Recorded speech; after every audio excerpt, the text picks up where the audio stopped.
Take a couple minutes now as we get started, if you haven't already done so, to pick up the index card on your chair and the pen and write down at least 5, and you're welcome to write more, things that you like to do when you have a few days off for vacation. If you're working, if your life is very busy, think about those days off and how you like to spend them, and write down at least 5 things. Welcome to the Berwick Public Library. Today we're kicking off our beginning of our social group called Berwick for a Lifetime. As many of you know, living in Berwick, we don't have a senior center, we don't have a community center, but we do have a vibrant and lively library.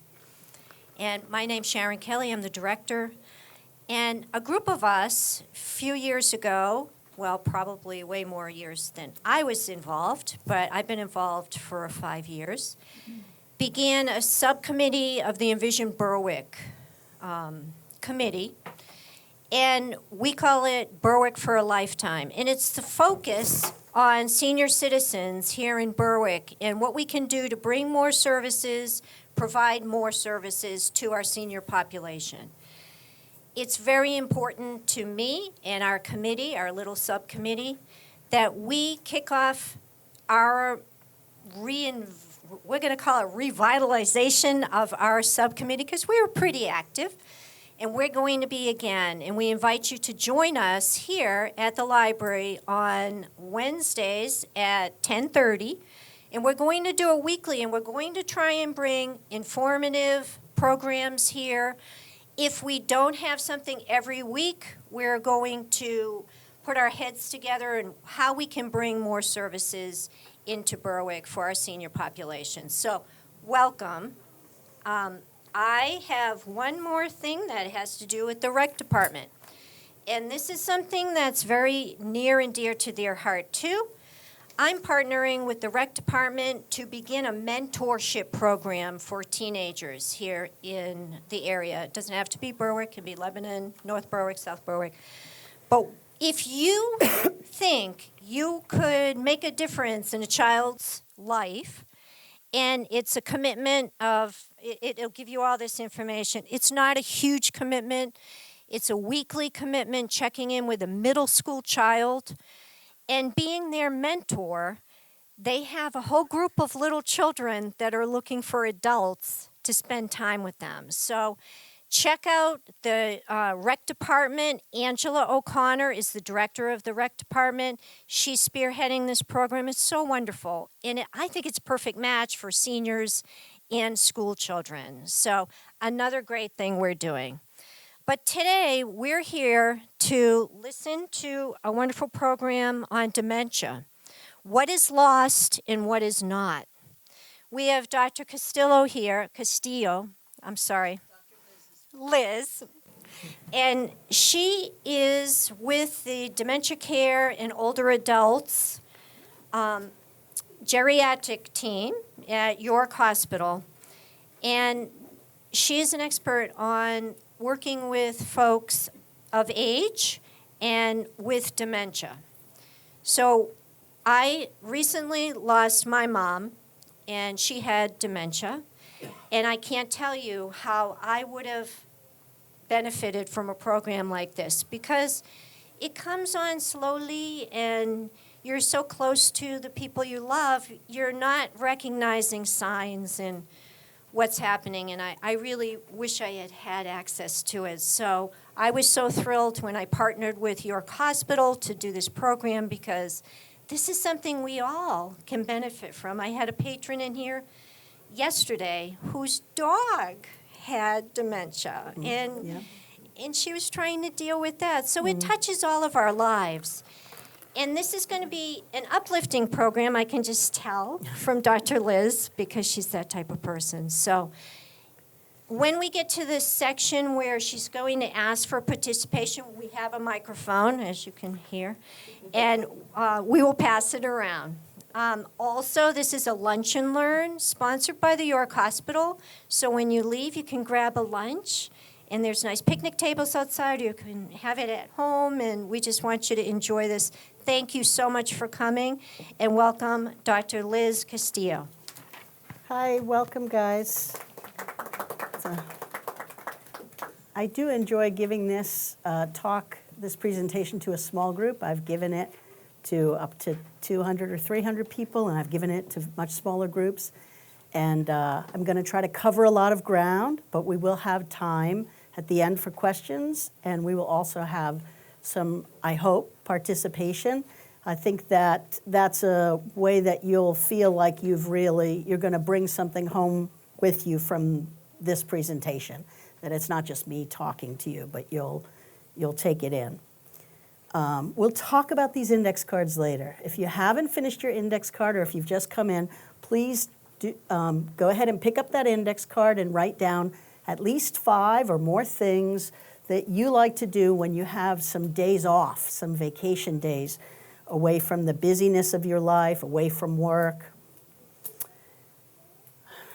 Some of you may have noticed I'm a doctor. I have a PhD as well as an MD. My PhD is in anthropology, cultural and medical anthropology from Berkeley. I love this quote by Proust.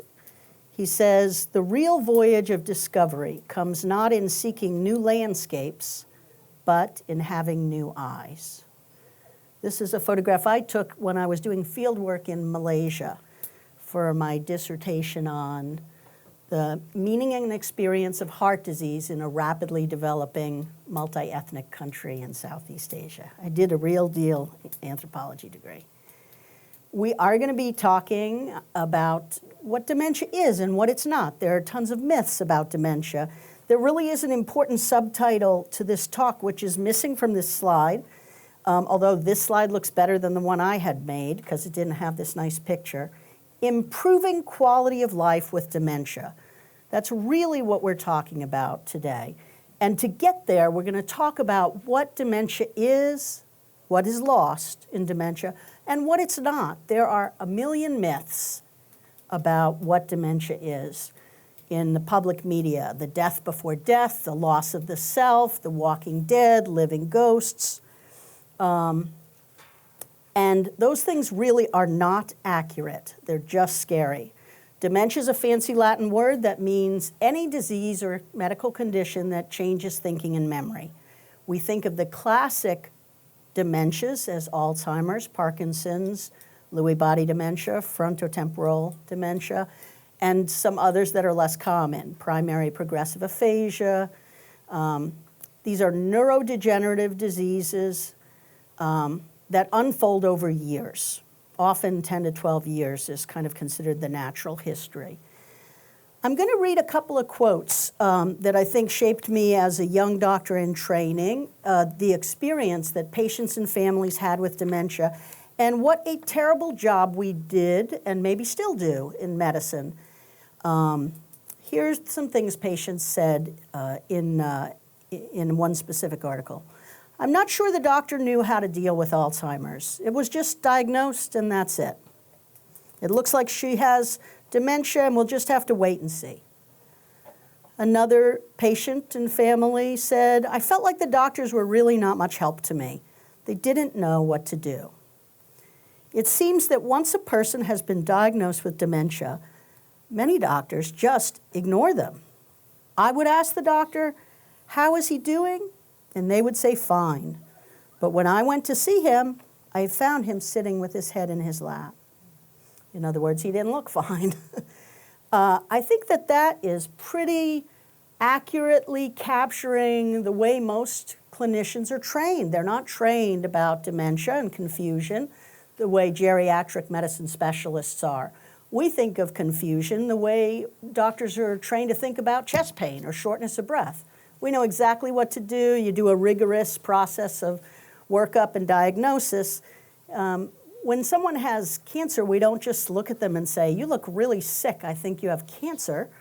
We have a set of very rigorous workup, and we have to have tissue. Even when people are 95% sure that there's a neoplasm, a cancer, unless we have the tissue, we're not allowed to call it cancer. We don't do that for dementia. It is a matter sometimes, unfortunately, still too often, that folks just say, I think it looks like dementia, so it must be dementia, let's call it dementia. There are not enough geriatric medicine specialists in the country. That's probably a consequence of ageism in general. That's a topic for another day. But what we geriatric medicine specialists are trying to do now is multiply our effect. Rather than being primary care doctors, we're subspecialists. We try to support a large number of primary care doctors in a region, and they get uptrained, and also we support their care of patients. And then they can do it independently if they wish to, if they want to learn. It's not hard to learn. There are many types of brain function. Some of them are affected by Alzheimer's and other dementias, and some of them are not. We're going to talk about cognitive function, social relational function, bodily function, and the humanity function. And there we go. This is my youngest, Isaiah. He's 3 in this picture. He's now 10. When kids are 3 and 10, and I have a 16-year-old, they're still developing their cognitive function. I'm going to dash through some. This is just they don't have all their cognitive function developed, and none of us do until we're either in our late teens, and frankly, the research shows mid-20s is when the brain stops developing. But abstraction develops in the teenage years and not before. I can actually remember having trouble with the concept in 9th grade, and then by 10th or 11th, it was easy for me. And I think that was a reflection of my development of abstract ability, that's something that it happens when it happens. Often, a formal cognitive, not often, always, a formal cognitive evaluation will analyze multiple different cognitive functions, such as memory, language function, executive function, visuospatial function, abstraction, computation, orientation. There's more that aren't written up here. When we think of cognitive function or thinking, the famous quote, "I think, therefore I am," comes to mind. Is our self-identity captured in our ability to think? When I first came out of my fellowship, I had a really incredible experience in a little clinic I was running in an assisted living facility. I had 2 patients, one right after the other.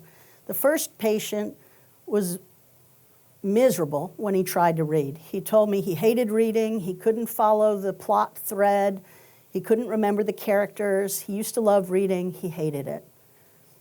The woman who came after him told me she loved reading, but she also couldn't follow the plot thread. She couldn't remember the characters. But for her, the experience of sitting in a big cushy chair with a cup of tea and relaxing with nothing that she had to rush off and do was pleasurable. The act of reading meant something different to her throughout her life. It meant, now I'm relaxing, this is me time, I can have some tea. It meant something different to the gentleman. But they had the same cognitive deficit. This is my daughter Rebecca, who turned 16 yesterday. She's 9 in this picture. I put Rebecca in there because the second brain function I want to talk about, although I've spelled it wrong here, is social relational function. Could be function. Bex just finished her 9th grade. Middle school and 9th grade, all about social interaction. Nothing more important than that. Social interaction includes usual daily social interactions, just the niceties of speaking to other people politely, making small talk, making emotional connections and interacting emotionally. And in fact, the ability to interact socially and emotionally is preserved in most dementias. Maybe frontotemporal dementia is an exception, but most dementias, certainly Alzheimer's, Social, relational, and emotional function is very preserved. And if you know how to do it, you can enjoy that with the patient when you see them, even if they can't talk. And I'll discuss that as we talk about communication. Hidden dementia is often hidden because people are still interacting socially appropriately. They're still emotionally appropriate. And that is a feature of dementia. Now, you're talking to an anthropologist. The way we interact makes and unmakes each other all the time. I'm going to read a story, again, from my experience as a medical director at a nursing home. The names have been changed to protect the innocent. Glenn and his daughter Glenda. Glenn was a patient with dementia who lived in a nursing home. He conversed in simple sentences, flirted and laughed frequently with female staff, participated with apparent enjoyment in all musical activities, ate with gusto. One day his daughter Glenda requested a hospice referral, and as the attending physician, I requested a family meeting to better understand her thoughts and feelings because the patient was not meeting hospice criteria, and I would not have, besides the fact that he wouldn't be accepted, I wouldn't have thought that he was appropriate for hospice. I wanted to understand what she was seeing and feeling. Glenda, who was seated next to her father, did not hesitate to tell us why she requested hospice. This happened. She said, "My father is dead. This man," she was sitting next to him, "is not my father." Hospice, she felt, would be a method to help the physical body die and to match more accurately with what she perceived as her already dead father. I'm kind of a wimp here. Although the social worker, the nurse, and the physician shared information about how Glenn was enjoying activities, relationships, enjoying food, enjoying music, the daughter was not buying it. "My father is dead. This man is not my father." Each time she said this with strong negative affect, her father seated next to her shrunk further into his wheelchair, a stricken look on his face intensifying. I only slept 2 hours last night. That's probably why I'm not more self-controlled. I'm getting careful. But we see things all the time, and you probably do too, that we call excess disability. We do dementia very badly in the United States. Not as well as it's done in other parts of the world, frankly, and not as well as it's done in some communities within the United States. It has to do with how we think of what makes a person, although this is also an individual and personal thing, right? You can't overgeneralize. Thomas Kitwood was a geriatrician in the UK. He may still be. I don't know that he's dead. And he's done a lot of work on this. And it's other people have as well. We can talk endlessly about any one of these topics. I'm going to try to fly through. But this, we can unmake a person with dementia, or we can make them. This is my mother, who, of course, helped make me with the way she interacted with me. Thomas Kitwood calls it social death. And we unintentionally cause social death when we don't look at a person with dementia, we don't talk to them, we talk to their family, we don't listen to them, we don't touch them, we don't try to interact or communicate with them. We unmake them as a person. When I used to be in academia, I would train med students and residents and fellows. And a lot of what I would teach when I brought them into the nursing home setting was about communication. Many forms of communication that what we're doing right now involve linear language, full sentences, sometimes complex sentences. We're communicating back and forth. But linguists and people who study language indicate that a very small percentage of language is this linear dialogue. Most of it is gesture, tone, prosody, facial expression, touching each other, emotion, and nonlinear language.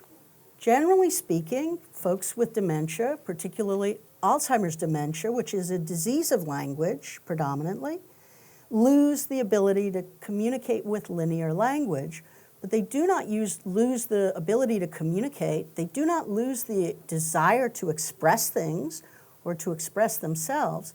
And there are these exciting storytelling groups in the last maybe even 15 years now, comprised of people with advanced dementia in nursing homes. Anne Basting started this when she was a grad student in performance art, of all things. And the ability to build stories for people with advanced Alzheimer's dementia appears to be related to the fact that they still have language that is metaphoric, poetic, just not prose. I like this quote. Here's a family member.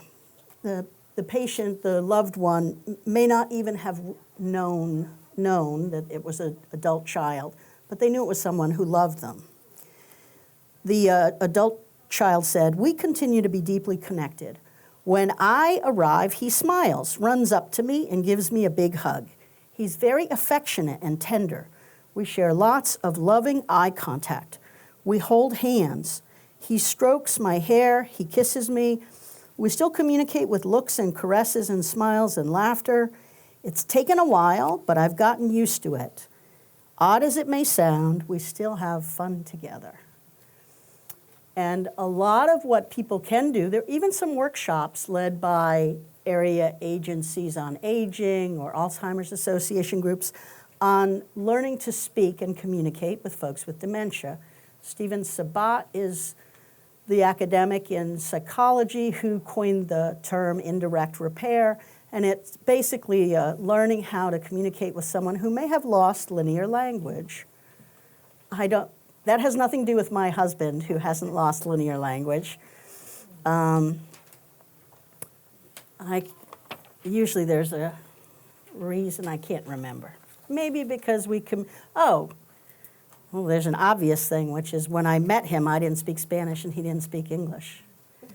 Somehow we communicated very well, and I don't mean anything silly by that, but I mean we talked about all kinds of interesting things in history and politics.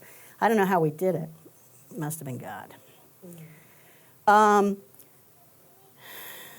I was influenced by a medical ethicist when we talk about social relations and why we do dementia so badly in the United States. Mary Caldwell, a medical ethicist I worked with in North Carolina, went to an international conference on medical ethics. She came back very excited to show me that there had been a seminar on the pathology of US-based notions of autonomy and independence.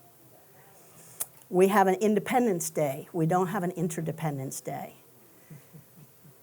I certainly have patients, breaks my heart to say, who will say to me, if I need help, I'd rather be dead. So we talk a lot about interdependence. I'm obnoxious, and I ask them if they grew all their own food and they built their house and they've drilled their own oil for the car and through their life. And obviously we're interdependent, even though we don't give it much play in the United States. We're all interdependent. The anthropologist in me was excited by work on dementia in India, where the understanding of dementia basically was a breakdown of traditional family and social ties, and that people who had strong social networks they might be confused, but they weren't going 60-ish, their term for dementia in Bangalore at that time, because whatever they needed, people would do for them. And they, as Ralph Waldo Emerson, who had Alzheimer's late in life, said, "I have lost my mental faculties, but I'm perfectly fine."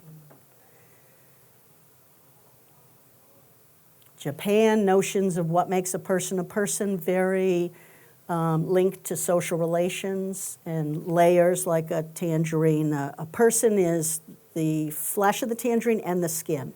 They have to be embedded in society or they're not a person. Same in China, Charlotte Eichel's work on the relational self. So our key cultural value of independence is kind of working against us in this country in terms of understanding what makes a person a person. Again, I've changed the name to protect the innocent. I like to call this, how do you solve a problem like Maria? Maria lived in independent living in a continuing care retirement community, and she was having changes in thinking and memory. She couldn't remember how to do her laundry. Executive function, a complex task with multiple steps that have to be done in proper order that take place over time. Executive function, cooking, laundry. She couldn't do laundry, so she bought new clothes and new sheets and new towels, and her dirty stuff was piled up all over the apartment. And the staff at the continuing care retirement community wanted me to assess her and decide she needed to go to the nursing home or assisted living. And they asked me 3 times over several years. She was pretty stable. She probably had a vascular dementia, so she was stable for a long period of time with proper medications to prevent vascular damage to the blood vessels in the brain. What she needed was her social network. She didn't have family or friends to say, hey, I'll do your laundry for you. And it was hard for me to get the staff. They weren't used to doing laundry for people. It seems so basic, right? I mean, I could not give this talk today if I were not sitting down. A few years ago I could, but I need to get 2 new knees. And until I do, I can't stand for an hour. Well, I could, but I'd probably be very distracted with pain. But I can do just fine if I'm sitting.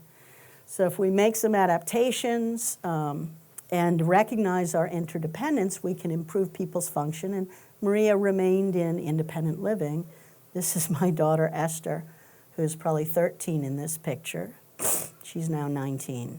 She's struggling with the idea of interdependence as she becomes independent. Bodily function. I think this is a very exciting aspect of what is preserved in dementia. It's procedural memory. It's the ability to dance, to paint, or draw, or quilt, or so play the piano, the violin. It's the ability to do, if you're not in too much pain, some athletic activity. Have a delightful patient who is a professional dancer. He has fairly advanced dementia, but he dances every day in his home studio. If you have Alzheimer's and you know how to play the piano, you may lose the ability to tie your shoes or use utensils and still be able to play the piano. That's what we see. It's a different part of the brain. So if you want to build up your brain, my sister-in-law asked me recently, she has a lot of dementia in her family history, and she was thrilled to hear that she had to play an instrument. I was telling her, you got to pay and get lessons and pick an instrument to learn. You've got to start doing art. You've got to start doing the things that, if you do happen to have a dementia, will drastically change the trajectory of the disease. And with recent research that's published, although in geriatrics we've known about it for like 10 years. I've been talking to patients about this for 10 years at least. That the resilience, we can build up the brain, the resilience of the brain, and avoid the experience of dementia completely. We can talk about that a little more at the end. Cooking is a procedural memory, the ability to do things, but it's also very impacted by executive function. It can become difficult for many people to follow recipes. Depends a little bit on how ingrained. I think if somebody were cooking as their hobby, they often hold on to that. It has to become part of procedural memory. My son, my oldest son, Tony, Antonio, he would like to become a chef. And he plays quite a few instruments, so he's starting young to build up his brain. The last brain function I was going to talk about today is the humanity function, which is a hard concept, but I think of it really as what makes humans human. What is it that, right, that's a, and, is that seated in the brain? Probably. We don't fully understand it, but it's things like the sense of self. We're not sure all animals have a sense of self. Some seem to. The drive to self-express. The drive to make meaning. This is one of our favorites in anthropology. What does something mean? Stories we tell about ourselves, to ourselves, and to each other. and a sense and experience of the spiritual, of something holy, whether that's the experience of nature or the experience of God, whatever that means to an individual. These seem to be essential to being human. There's a Passover table that I somehow pulled off. It looks really good, doesn't it? It doesn't look that good every year. There are people doing research in this area and programming, because it does appear that in dementia, folks maintain a sense of spiritual very late into the disease. It is a preserved function, the ability to enjoy nature and have it have an impact. The Japanese call this nature meditation or nature bathing. The drive to self-express, we now understand more and more, is present late in dementia as well, whether it's through music, whether it's through singing, whether it's through art. Just because someone's lost linear language doesn't mean they have nothing to say or to express. So what then must we do? I think there's a quote from Dostoevsky that I like that says we must add our light to the sum of light, because that seems doable. It's very hard to figure out what to do in this world where so much is challenging. And this is really a talk about building quality of life. My middle son, Josiah, loves to build things. He's the inventor and the builder. He's 7 in this picture. He's now 13. That's a penguin tie. This is all his doing. My kids love to wear ties. You cannot get my husband to, but my kids love to wear ties and suits to school. So how are we going to build quality of life? Well, we've talked about a lot of the tools. We've talked about all the things that are preserved in dementia: cognitive function, social relational function, bodily function, and humanity function. And we're going to build lists, and I will help out, get us started, but I'm expecting to hear from all of you too, because that way when you walk out the door, it'll be a part of you. So if we start with cognitive function, so music and language, this is a fun topic because we don't fully understand, but we are increasing our understanding of the special relationship in the brain of music and language. Alzheimer's is a disease of language, and so there's most of the research on music and learning instruments is being done with people who have a diagnosis of Alzheimer's, often advanced Alzheimer's, in a nursing home setting. Teaching how to play the recorder in groups in the nursing home and seeing a true impact, much bigger impact than we see from Aricept, or in memantine, Namenda. The medications that are FDA approved for dementia are not going to have the impact of benefit that the things we're talking about today have. And you can look at the evidence base in the literature. We can talk some at the end about, the shocking news that dancing was more powerful than crossword puzzles. Came out when I was a fellow and rocked our world, right? Cognitive therapy, which is performed by occupational therapists who are specially trained, or speech and language therapists who are specially trained, and work not only with the patient but the family, is something we can do to build cognitive function. And learning new things. Depends on what the person likes. Maybe it's from reading books or listening to books on tape, listening to podcasts, watching documentaries. I have a lot of historical movies that I like to show my kids so they're learning, but they think they're just watching a movie.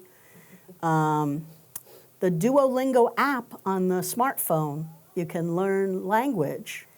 And so we can build that list, and you're welcome to write some of those things down. We are going to watch a video that shows the relationship between language and music. One of the things we've discovered that's very exciting is that when folks have lost language in advanced Alzheimer's, if we play music that they like with lyrics, they often can speak again for a few hours, sometimes even for 24 hours, but usually it's shorter time than that. And this video is a demonstration of that. This is a gentleman who is generally nonverbal with advanced dementia. And you're going to see after he's listened for 20 minutes, what kind of conversation he has. So he just I'm gonna give finished it back to listening. you. Okay. The effect of this doesn't stop, because when the Oliver Sacks. headphones are taken off, Henry, normally mute and virtually unable to answer the simplest yes or no questions, is quite voluble. Henry, Yeah, do you like the iPod? Do you like the music you're hearing? yes. Tell me about your music. Well, I don't have one. I mean, Do you like music? yeah, I'm crazy about music. You play beautiful music, beautiful sound, Did beautiful. Did you play music when you were? Did you like music when you were young? Yes, yes. I went to big dances and things. What was your favorite music when you were young? Well, I guess, well, Cab Calloway was my number one band guy. I like. They did the holy, the holly, the hilly, the holy, the milly, the holly, the ah. What's your favorite Cab Calloway song? Oh, I'll be home there for Christmas. Oh, you can count and plan on me with plenty of snow, mistletoe, present wrapped around your tree. Ow! So in some sense, Henry is restored to himself. He has remembered who he is, and he's reacquired his identity for a while through the power of music. What does music do to you? Give me the feeling of love, romance. Figure right now the world need to come into music, singing. You got beautiful music here. Beautiful, oh, lovely. And I feel the band of love, dream. The Lord came to me, made me holy. I'm a holy man. So he gave me this sound. I'll just say, I meet you. Let me see. Rosalie, won't you love me? Rosalie, won't you be sweet and kind? With this beautiful new technology, you can have all the music which is significant for you in something as big as a matchbox or whatever. And I think this may be very, very important in helping to animate, organize, and bring a sense of identity back to people who are out of it. Otherwise, music will bring them back into it, into their own personhood, their own memories, their own autobiographies. So imagine this is someone you love. I mean, Alzheimer's disease, late in the process, people become nonverbal. And it's one of the criteria for hospice admission. But if they listen to music that they love, then they come back. The brain is quite mysterious, and for us to say that folks with dementia are already dead is just missing the complexity. This is a disease like any disease. It can be very tough at times. There can be lots of joyful moments. I have known a reasonable percentage of families who feel that they got closer after their loved one got dementia. They suddenly had time together, they had emotional connection, and that it's not that unusual to find these kinds of experiences. First thing that's important is getting rid of the myths. So if we were making a list of bodily function, and maybe now people can start to just say out, it may sound like some of the things we've already talked about. Under cognitive function, I would say things like music, cognitive therapy, learning new things. You know, I watch cooking shows all the time. I'm learning. I may not be going to the kitchen and doing it, but there's something happening to the neuroplasticity of my brain. And the more you're learning things, the more you have new neuronal networks. You please come on up and this is. Yeah, you'll have to give the mic to Sharon, and if we have more than one marker, I can put some stuff up too. why don't I do the stuff here? And so this is to get you guys started, but then you're on the spot, okay? So we talked about listening to music. We talked about cognitive therapy, or I did. Can talk about, as simple as cooking shows, or books on tape, or books that you're reading.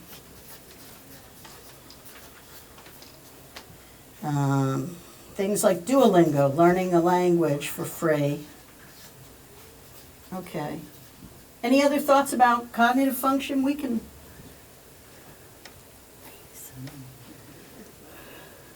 I know you guys have a lot of insight and wisdom. What about puzzles? Puzzles probably, yes. That's a type of exercise for the brain, sure, absolutely. Playing cards. Yes, although playing cards may also be social relational. What about painting? Yep, painting I would put under bodily function. There's going to be overlap. It's okay, we'll catch up with you. Painting is under bodily? Yeah, anything that's procedural memory. So under bodily function are things like learning to play an instrument, which I haven't put up here. I put listening to music because it seems to unlock language function. What about reading? Reading, definitely. A very important one. And for people who love to read, and some people who feel that they can't anymore, we try to get them books on tape. Audible is a great technology that many people love, for sure.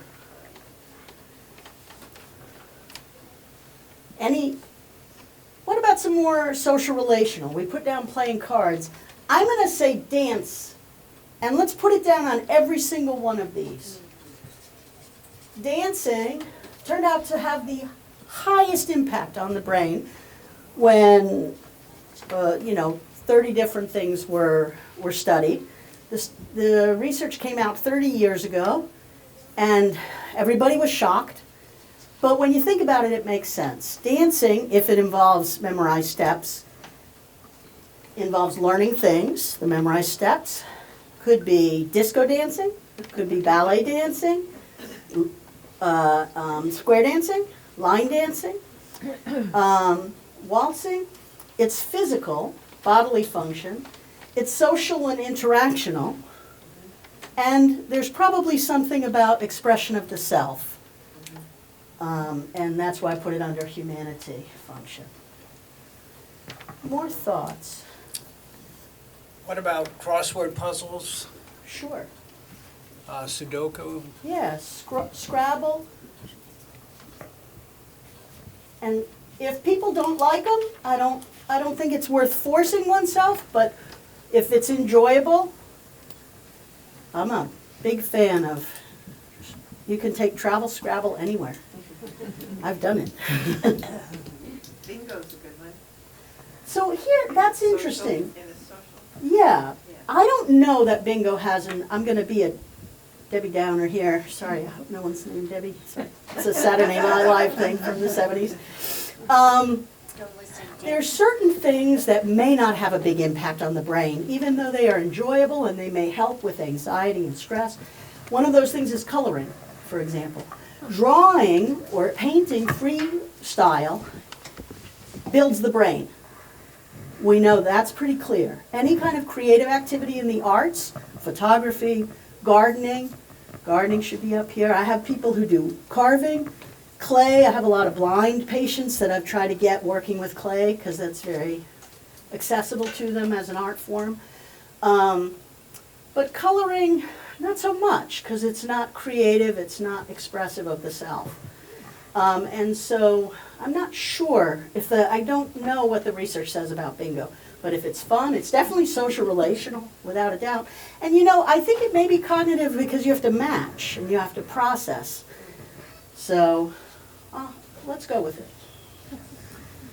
But What about things like knitting, crochet, sewing? so let's put it under bodily function. You could put it under humanity function as well because it's self-expressive for many people. And we definitely, any creative activity in the arts and music builds neuronal networks, connections between the brain cells. And that increases the resilience of the brain. I'm writing creative act. This is a big, there's lots of activity, lots of overlap. And creative activities could be cooking. My father loved cooking and loved playing in the kitchen. So really any way people are creative and express themselves, you could say that that overlaps. Humanity function, bodily function, it could be social relational cooking. When I was in my 20s, we would get together with friends and everyone would cook together. So it certainly can, you can see that there's potentially lots of overlap. I'm going to actually write down. So 30 years ago, they taught that you couldn't build new brain cells after 25, 30. And we now know that's not true. Oh. Yeah, I usually use the umbrella of cognitive gymnastics, all these kinds of cognitive endeavors that you're talking about. So it's a form of kind of a boot camp for the brain. Tell us more about the cognitive gymnastics. Well, anything that you use, I mean, if you take a course or you come to a workshop like this and you're thinking, so when you're thinking, you're helping your neural networks, you're talking about neuroplasticity and increasing the synapses, etc. So any absolutely, anything where you're learning new things. Some people do it by going to talks, at the library, podcasts, movies, documentaries. What did you write on the bottom right there? I can't read it. Are you starting to write neuronal networks? Oh, what do you see in the newspaper over and over about the best thing to do for your brain? I bet all of you know. But exercise. Sleep and food, these are all important, but exercise is what's getting most press right now. Exercise would fall under cognitive function, even though it's not thinking. And that's because the evidence base now indicates that if you do greater than 150 minutes a week of moderate exercise, that you will build new brain cells. So you can build new brain cells, and you can build new connections between brain cells.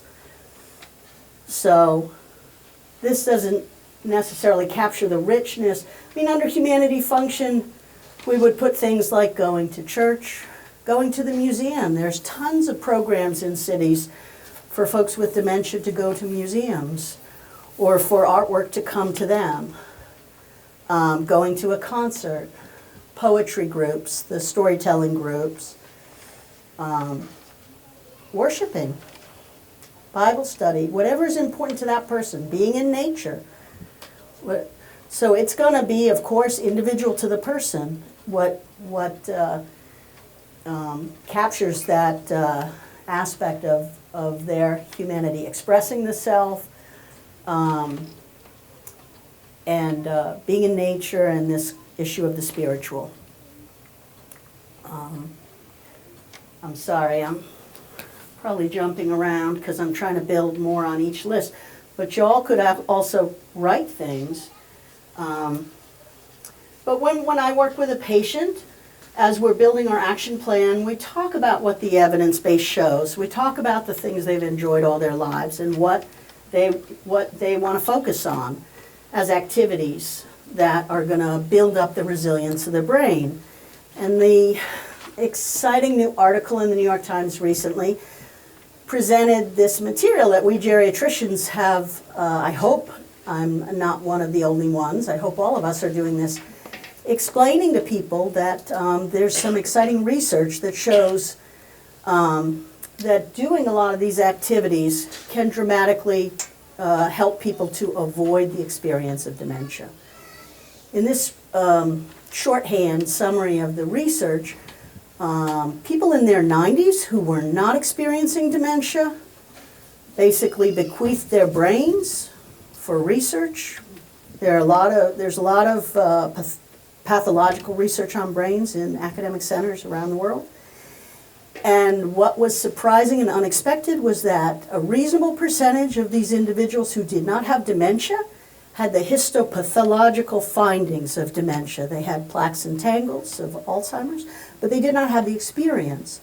And when they looked at what the things that seemed to be common in these people, it was things like the learning, the exercise, creative activities in the arts and music.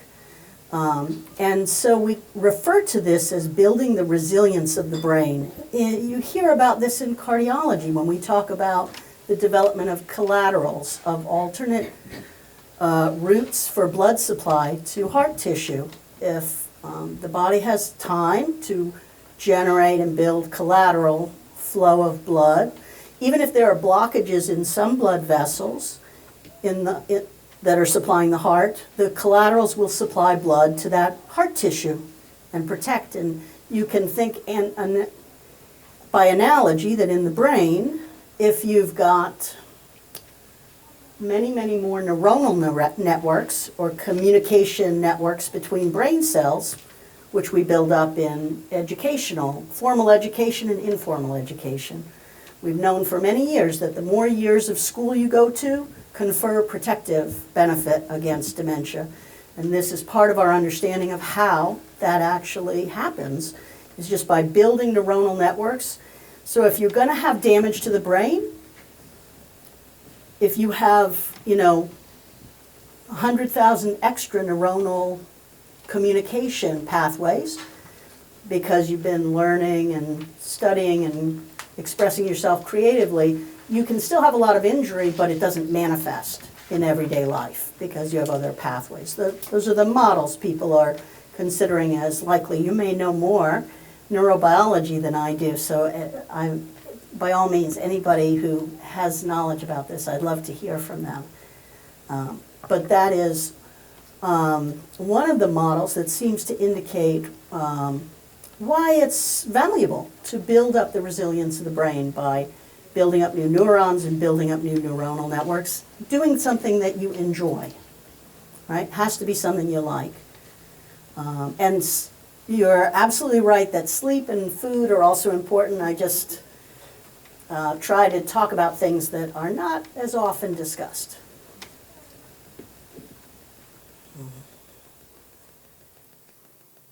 So let's go back to our cards. I'll tell you what's on mine because I just went for 3 days to New York with my daughter, who turned 16 yesterday. And what we did together, and it was one of those very memorable 3 days. We went to a movie together on a very big screen, like an IMAX screen. But we went to a movie. We walked in Central Park. We listened to some live music in Central Park. We went to a museum. We went to a play, a performance. And we had a very special meal on her birthday. The food was nice, but it was the experience. We had high tea, which she had never had. And so we tried 3 different kinds of tea she'd never had. We had those nice little teacups that are mismatched, and we had little tea sandwiches cut and the tier 3. So it was an experience, and we did it together. There's nothing on this list that would be susceptible to most dementias. Frontotemporal dementia might be a different story. That affects personality. But, and we don't have to go to New York to do this. You could watch a movie at home. You could have a special meal at home. You could walk outside in a park. You could go to a local museum or look at art at home. So that's why I had you do this. There are some things that I enjoy that would be impacted by dementia. I have a PhD. You don't get a PhD unless you really like to think and write and read. And so that is clearly impacted. The cognitive function is what gets affected most radically. But there are other things that are important to me and other things that make me me. other than that part of me. Does cognitive function reside in a certain part of the brain, or is it across communication among parts of the brain? Both. It's a great question. There are areas of the brain, the frontal cortex is involved with inhibition and executive function.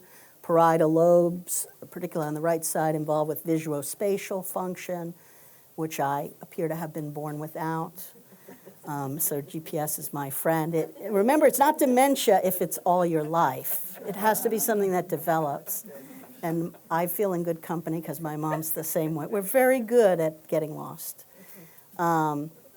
Language, of course, there are some areas that are well understood in the temporal lobe to be related to language, receptive language, expressive language. And the piece about multiple intelligences, we talk about that a lot with kids with developmental issues. That's a great comment. I haven't put a slide in yet, but clearly that's related, right? Emotional intelligence. I haven't tried to piece that out. I haven't read anything by anyone. Wondering if you organically, when you're working with clients, you have some sense awareness of, you're tapping in and finding out, I guess at some basic level, what they're good at, what they lean towards, what's more challenging. I'm just wondering if those pieces connect to different kinds of styles of. Yes, I mean, in the sense that we see, you get to, I'm definitely old school, and I feel like I'm a better doctor if I really get to know my patient. Even if many of my patients don't have a dementia. They have other so-called geriatric syndromes.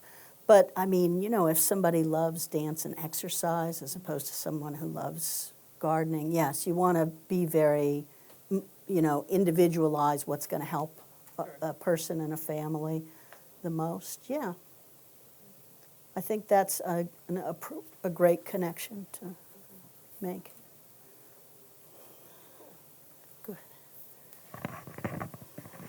Yeah, just following some of the things you're talking about. Howard Gardner's multiple intelligences, Yes, bodily, kinesthetic, musical, et cetera, Right. is something that people might want Yeah. to look at. Obviously, Sax's work. That's right. Yeah, absolutely. And I think that's what you were referring to undoubtedly. I think the reality is that there's a certain percentage of cognitive learners in the world, and there's experiential, and there's That's it's another how one. people take in Sure. information. And so isn't there a natural inclination in those directions, and is that impacted by brain disease processes where you can more fully access some of those components? I don't know. I'm delighted to hear people, conversing this way. Dr. Liz, can I ask a question? Of course. You want me to? So how does a patient go from a general practitioner to get to see someone like you? Because my experience in my family is that the general practitioner never talked about dementia to my dad, who was the caregiver. Right. None of us you don't want to believe it, you're with your family. And here she went down the rabbit hole all by herself because we didn't have any medical professional saying to us, seek out a gerontologist, seek out someone who's, how good is our medical system here in this country that will bounce you from the general person to a specialist like you? That's a terrific question, and I think you all know that it's not good enough, our medical system. Do you want to? I was just going to add to what you were saying. Sorry. Sorry, one of the natural segues that I would think would be normal would be, like, if you are in a situation where you're going for further neurologic evaluation, so you're dealing with neurologists and specialists in that specific area, would it not make sense when you come up with findings that there's a direct connection to, hey, this is a resource that can help you start to work through this, versus here's your findings, doing okay at the moment, call me if you have a question. So these are great questions, and I'm going to try and respond. Earlier this morning, from at a 7:30 Department of Medicine meeting, my team, the older adults program at York Hospital, presented to all the primary care providers and subspecialists, as we are trying to do every couple of years, to let them know when to think of us, when to refer patients to us. The way people are trained in medicine is improving in this regard, but it's still got a long way to go. Many clinicians, including neurologists, are not activated and passionate about helping people with dementia. Doctors are people too, and they're excited about different things.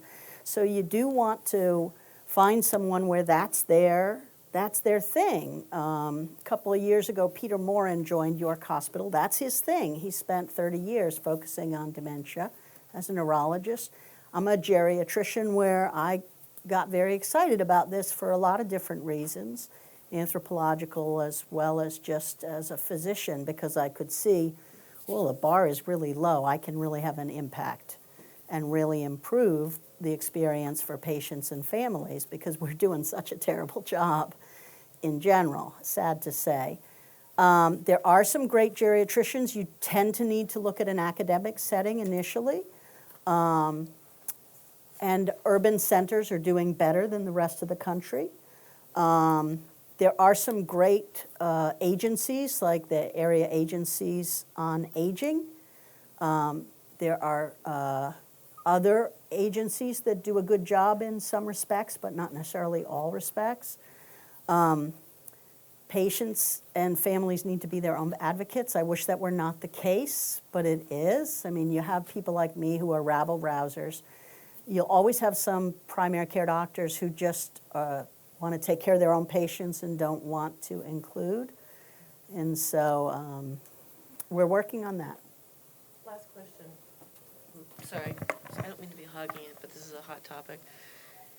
Do you see a differentiation between a mindset of intervention versus prevention? And do you see that in the medical community as like there's this divining rod where if you bump into someone that thinks more preventatively, just inherently, and then they're a medical person on top of that, does that shape the out-of-the-box thinking or the creative way that they might help strategy? I don't think that that's the dividing feature for clinicians. I think it's very much like people in general. When folks have had an experience that's really energized them and made them passionate about seeing dementia go very well or very badly, then they become interested in it. And that if they haven't had an experience like that, they're generally not interested. I mean, the pressures in this country, kind of political and economic pressures on physicians and nurse practitioners and PAs, unfortunately will often mean that clinicians are just trying to survive and are doing what they know how to do well, because they have been trained in general in a lot of domains very well, and dealing with confusion is not necessarily one of them. Thinking about the topic and being rigorous about your workup and your understanding of the research that shows that there is a great deal to do. There's this myth that there's nothing that can be done, right? There's nothing to do. Well, the data about Aricept and Namenda are very weak. That's not a very powerful tool, but there's other data that's more powerful. So, and you guys can all be part of the solution, I'm sure. Some of the problems with demand is just so great. Yeah. You know, demand is just so great. There Yeah. just aren't enough clinicians and folks out there. Same with mental health, with adolescents we're talking about Right. today, Absolutely. et cetera. And, I mean, even for me to see my own physician, whatever, I Yeah. have to go through a filter and layers to get to them. And the best thing to do is call after hours and talk to the emergency room folks, because they're there, Oh, wow. you know? Yeah, I see, mean, we that's- learn how to handle whatever system we're thrown into. Well, it's a labyrinth, Yeah. to say the least. Absolutely. Yeah. And the number of geriatricians is shrinking. But the number of clinicians in general is shrinking in the last few years. That's a little horrifying, but because folks who are old, COVID has had an impact on that as well, with people retiring maybe a little earlier than they would have. Well, also geriatrics is a pejorative word. Yes. You know, as you talked about ageism, all of us who experience probably That's right. ageism in our life, maybe none of the other isms, but certainly ageism. Yeah, absolutely. And that's, I mean, a lot of our battle, our work, maybe not you choose the word battle, but our work is about reframing the way people understand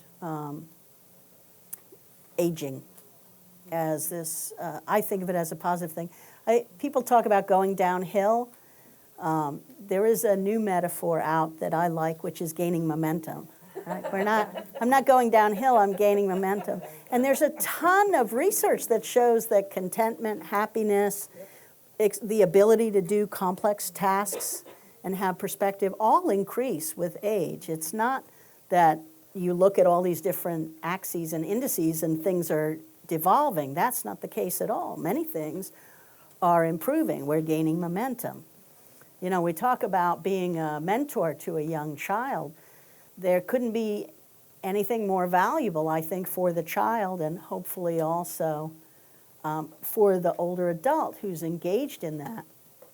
And so intentional, I mean, we have to now make intentional communities where we knit together generations because we've lost that, right? Bowling alone and that whole phenomenon, this research in Bangalore that said people don't get dementia unless they've lost their social network.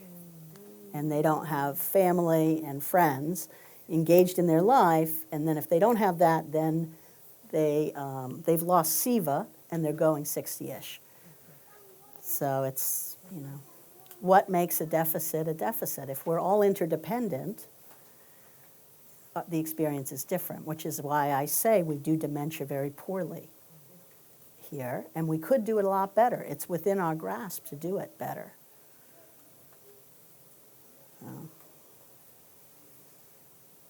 Just a disease. It's just a disease. So how do people get to you? How does that process work? So you can self-refer. You don't need a physician. If your insurance will tolerate that, we certainly have no problem with it. We have had people self-refer. We've been referred by primary care physicians in and out of York. Just let your doc know or your nurse practitioner. We've been sent patients by subspecialists, oncology, most often oncology, but some of the other subspecialists. Often when people are in the hospital, I work half-time as a hospitalist at York Hospital, so we're trying to kind of help all the hospitalists start to refer people. And we have a house calls program. So for some people, it's a matter of having a geriatric nurse practitioner come and see them at home, and then they may later on come and get the comprehensive geriatric consult in the clinic. I just wanted to let people know that we have information flyers here. Thank you. I just want to let people know that we have information flyers here on the House Calls program, as well as how to get in contact with Dr. Castillo. I will feel tell free to take you, that. maybe you shouldn't videotape this, but I would be thrilled to do 100% older adults clinic.